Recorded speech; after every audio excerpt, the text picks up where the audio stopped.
Just going to change a driver's side wiper blade. I'm going to start by lifting the arm up, and I'm going to just pull it out like this, and I'm going to push down on it,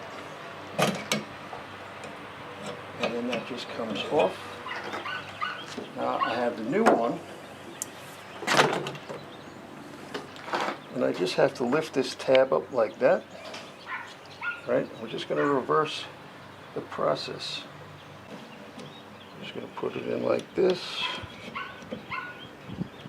push down on it, and I'm going to have to push up and it'll click in place.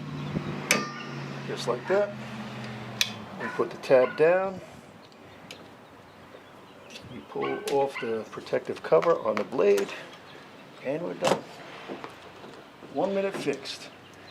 If you found this video useful, please like and subscribe. See ya.